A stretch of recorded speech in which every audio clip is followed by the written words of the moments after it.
Aftermath of the 1976 firebombing of a home in Walton County, a firebombing that killed 5 children. Murder, drug dealing, stolen cars, hijacking gasoline from cross-country pipelines. All of these are crimes that law enforcement officials have associated with the so-called Dixie Mafia. A federal agent coined the name Dixie Mafia, but GBI Director Phil Peters says the Dixie Mafia doesn't have the traditional Sicilian-Italian ethnic background. Generally, they're viewed as being southeastern United States grown people. There's no single sinister leader like a godfather in the Dixie Mafia. However, there are other characteristics similar to the Rio Mafia. Enforcers, collectors, people skilled in different types of criminal activity, and if a person is in something and they need someone with a skill they don't personally possess, they're able to affiliate with someone who does have that skill. Peter says that historically, the law enforcement purist would say the Dixie Mafia has been concentrated in South Atlanta and East Point. But within the past 10 years, groups based north of Atlanta in Gwinnett, Banks, Barrow, Jackson, and Hall counties, the so-called Piedmont area of Georgia, have been called part of the Dixie Mafia. Peter says violating the law is a way of life, the way the members of the Dixie Mafia make their living.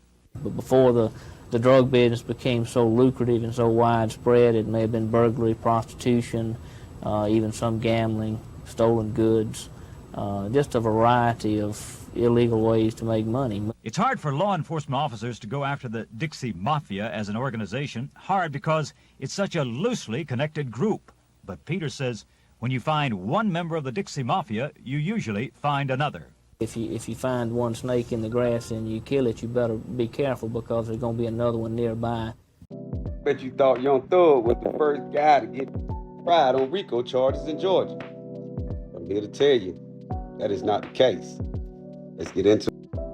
So that clip you just saw is basically the first RICO charge ever tried in the state of Georgia. That was J.C. Hawkins versus the state of Georgia. That case inevitably went federal, but that was the first RICO Act charge in the state of Georgia. Now, these RICO charges, I think they're going too far in my personal opinion, because it started out with J.C. Hawkins, and as you see, the earlier GBI investigator said, they were, before drugs, they were into burglary, prostitution, gambling, murder, all these different things, right? And that's what really is a RICO was about. Because most people think, okay, you selling drugs, you got a RICO charge, you finna go to federal prison, or nowadays state prison, right? But ever since here of late, it started in Fulton County when 88 Fanius Willis tried Donald Trump on election interference, and they used the RICO Act. And even before then, they tried some damn school teachers on for cheating on the goddamn test on a RICO charge, right? Then they go on to try Young Thug. They try Dexter Williams, who was fucking railroaded, and they got 13 individuals in Milledgeville, Georgia, on RICO charges as well. And see, this is where I'm trying to get people to understand, and a lot of people may not care. A lot of people may think, oh, Dexter is a drug dealer. Hey, Dexter is this, Dexter is that. But under the guise of the law, in order to be a convicted of a RICO Act, you have to be committing a minimum of 2. And they use that 2 barely. Because most time when involving black and brown people, all they're looking for is 2. But in essence, a true RICO Act is going to be plethora of stuff, just like the investigator said in the beginning.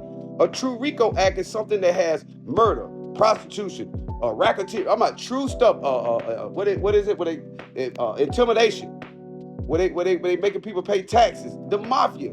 And this is what they have done, people. They start out. This is what they do. They start out trying big wheels.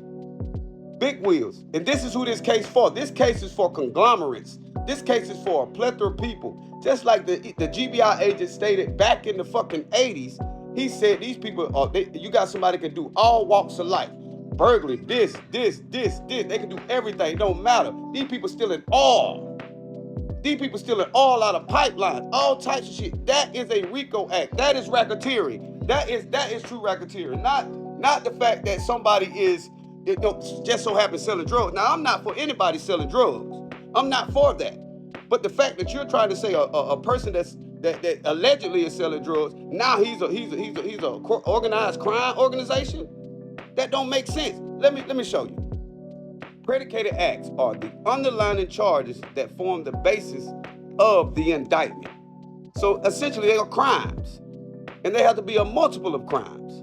But see, what the state of Georgia, I think it's such an overreach where they're saying, well, you're selling drugs multiple times with multiple, and they try to connect the dots any way they can to make it an organization. Most time in these cases, especially on Dexter Williams case, half of them people didn't even know each other. They had never met. You see what I'm saying? But a true RICO Act is an organized crime. In the state of Georgia, in my opinion, it's an overreach. You think about it, all these cases they running, they weak as fuck. They weak. And you gotta ask yourself this: how all of a sudden RICO Acts are being tried on the state level? Generally, when you're talking about racketeering, they go on the federal level. Even the initial case that started in Georgia with the Dixie Mafia, it got turned over to the federal government. And let me show you what I'm talking about. This is the original case, right here. United States versus Hawkins, which in the U.S. District Court in Macon, Georgia. And this guy was a confidential informant. As you can see right there, Rule 35. If you know, you know. But I say all that to say, man, they need to stop it, man.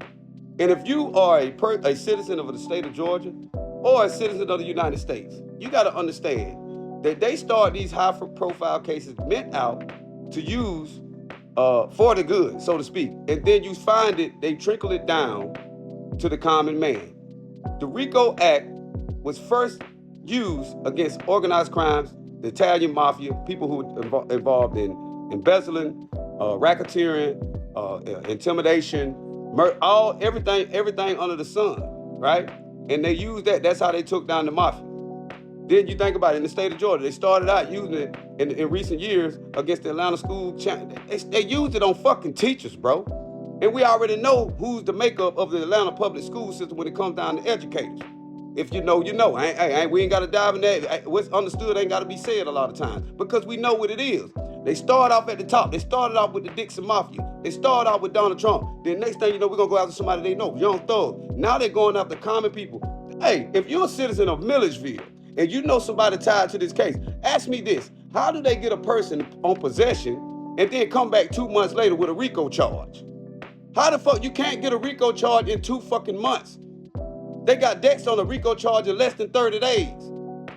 You gotta understand, even on Young Thug, they took Young Thug on the longest trial in fucking U.S. history just for him to end up getting 40 years. See, that's the part they don't tell you. He pleaded out, the total years, 40 years, he got 15-year paper, which can be suspended. But what I'm saying is, what they do is they whoop these people, they sit them in the county jail forever, and when Dexter, or a person like Dexter, want to speed a trial, they want you to slow down. Because if they go too fast, they got to show their hand. And that's what they doing in the Dexter Williams case. And if y'all people in Milledgeville, hey, I'm telling you, it's a bullshit case. The people in Milledgeville, Georgia, the 13, it's a bullshit case. Because you can't compile a RICO charge in fucking 2 months. You can't. And I want y'all to understand, and y'all don't understand why I'm so passionate about it, because these are people that I know. These are people that I knew since the sandbox.